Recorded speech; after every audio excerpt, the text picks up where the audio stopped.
Baby, I have a challenge for you. And before you misunderstand that word challenge, I need you to slow down and listen. This isn't about proving anything to me. It's not about strength, bravery, or showing the world how unbreakable you are. It's about honesty, the kind that doesn't look good on camera, the kind that doesn't get applause, the kind that feels uncomfortable because it asks you to stop lying to others, yes, but more importantly, to yourself. This challenge won't take a day. It won't end when this video ends. And it doesn't come with a reward anyone else can see. That's why most people fail it. We live in a world obsessed with visible wins. People want results they can post, milestones they can count, transformations they can show off. But the most important work you'll ever do happens in silence, and silence doesn't trend. So, here's the challenge. For once in your life, stop running from yourself, not dramatically, not by deleting your life or disappearing. Just stop avoiding the quiet moments where the truth tries to speak, because you know what you do when it gets quiet. You reach for your phone, you open another app, you put noise between you and your thoughts. You tell yourself you're relaxing, but deep down you know you're distracting. This challenge starts right there. The moment when nothing is happening. The moment when your mind starts bringing things up you didn't invite. That's where you usually escape. Baby, don't. Sit with it. I know that sounds simple. It's not. It's one of the hardest things a human being can do. Because sitting with yourself means facing things you've buried carefully, disappointments you told yourself didn't matter, anger you swallowed because it felt unsafe to express, dreams you abandoned quietly so they wouldn't hurt as much when they died. You didn't let them go. You hid them, and hiding takes energy. That's why you're tired in a way sleep doesn't fix. You keep saying you're exhausted, but you don't know why. You blame work, you blame people, you blame time. But the truth is, you're exhausted from carrying versions of yourself you no longer are. You're carrying who you used to be, who you were expected to be, who you pretended to be to survive certain rooms, certain relationships, certain phases of your life. That's heavy. So the challenge isn't to become someone new, it's to put some of that weight down. But first, you have to admit you're carrying it. That's where most people stop, because admitting weight means admitting pain, and pain means vulnerability. And vulnerability feels dangerous when you've learned that being open comes with consequences. Maybe you opened up once and it was used against you. Maybe you trusted someone who made you regret it. Maybe you learned early that emotions made you too much. So you adapted. You became quieter, smarter about what you show, better at reading rooms, better at shrinking when necessary. That wasn't weakness. That was intelligence. But intelligence that saves you in one chapter can trap you in the next. You don't need those same defenses forever. But no one told you how to take them off. So you wear them everywhere, even where you don't need armor. The challenge is to notice that. Notice how guarded you are, even with yourself. Notice how quickly you minimize your own feelings. Notice how often you say it's nothing when it's clearly something. Don't fix it yet. Just notice. Awareness comes before change. Here's another part of the challenge. Stop romanticizing your suffering. I know that one stings, but be honest. You've told yourself stories about your pain, that it made you deeper, that it made you stronger, that it's just how you are. Pain can teach you, but it doesn't deserve a permanent role in your identity. You don't have to keep bleeding to prove you survived. Somewhere along the way, you confused endurance with purpose. You learned how to tolerate things instead of asking whether you should. You stayed too long. You accepted too little. You told yourself this is just life. But life isn't meant to be constantly endured. If all you're doing is surviving, something is wrong.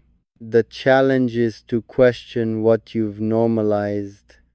Ask yourself hard questions, not all at once, not aggressively, just honestly. Why do I keep returning to things that drain me? Why do I feel guilty when I rest? Why do I feel anxious when things are calm? Those questions don't mean you're broken. They mean you're waking up. And waking up is uncomfortable because once you see a pattern, you're responsible for it. Not for how it started, but for whether you continue it. That responsibility scares people. It's easier to stay asleep, to blame circumstances, to say this is just how it is. But that's not true. It's just familiar, and familiarity can feel safer than freedom. Freedom asks you to choose, and choosing means you can't hide behind excuses anymore. So here's another part of the challenge. Stop pretending you don't have choices. You may not have good choices. You may not have easy choices, but you have choices. Even choosing to stay is a choice. And owning that doesn't make life harder, it makes it honest. You don't have to change everything today. You don't have to blow up your life. This challenge is not about drastic moves.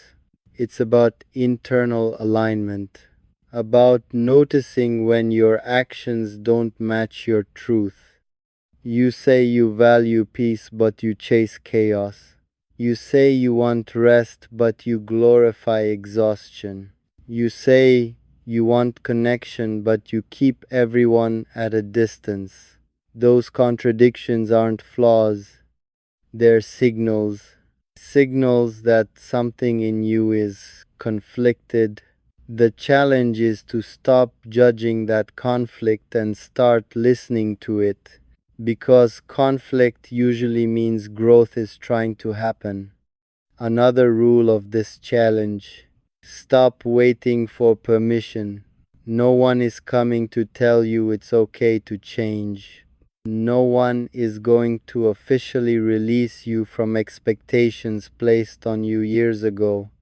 If you're waiting for understanding, approval, or validation before you choose yourself, you'll wait forever. People adjust after the fact. They rarely approve beforehand. You don't need everyone to get it. You just need to get it. And getting it doesn't mean being loud about it. It means being firm quietly. Boundaries don't need speeches. They need consistency. The challenge is to disappoint people without abandoning yourself. That's hard, especially if your sense of worth is tied to being needed. But listen, being needed is not the same as being valued.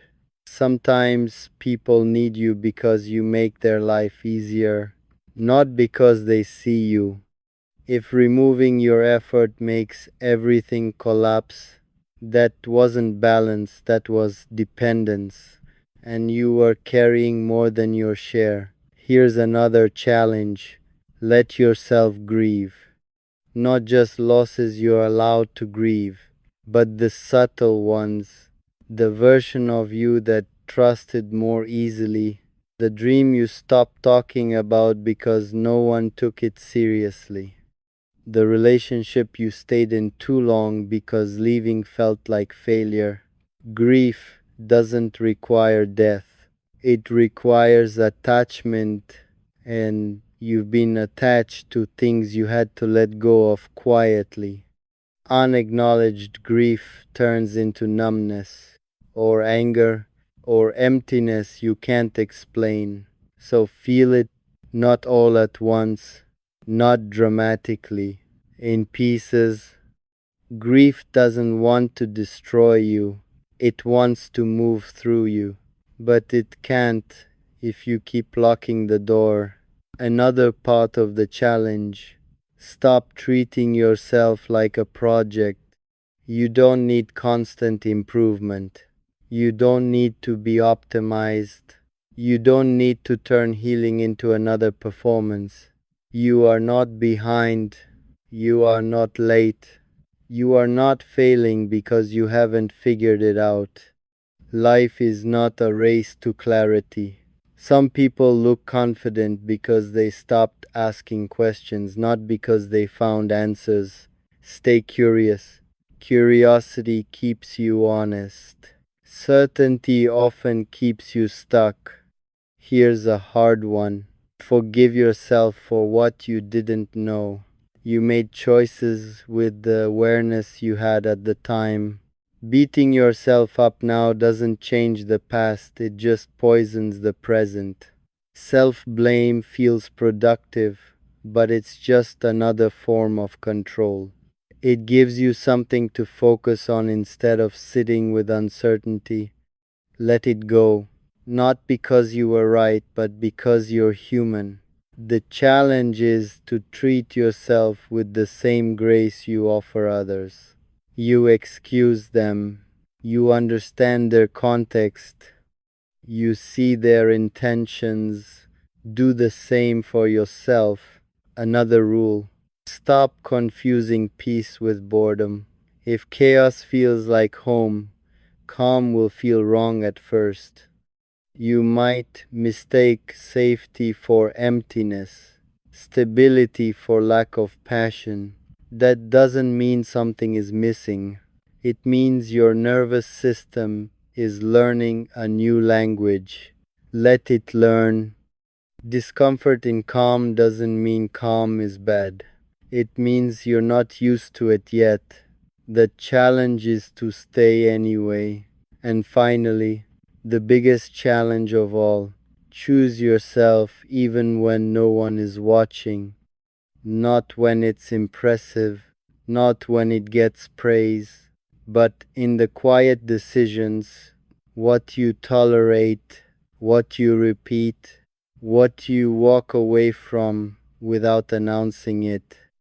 That's where your real life is built. This challenge doesn't end with motivation. It continues with awareness, with small, honest moments where you catch yourself and choose differently. Some days you'll fail. That's part of it. Failure doesn't disqualify you, quitting does. So don't quit on yourself because it got uncomfortable. That discomfort means you're close to something real. Baby, I don't need you to prove anything. I don't need you to win this challenge. I just need you to try. Try listening. Try slowing down. Try telling yourself the truth without punishment. That alone would change more than you realize. So here it is, the challenge. Not loud, not flashy, but real.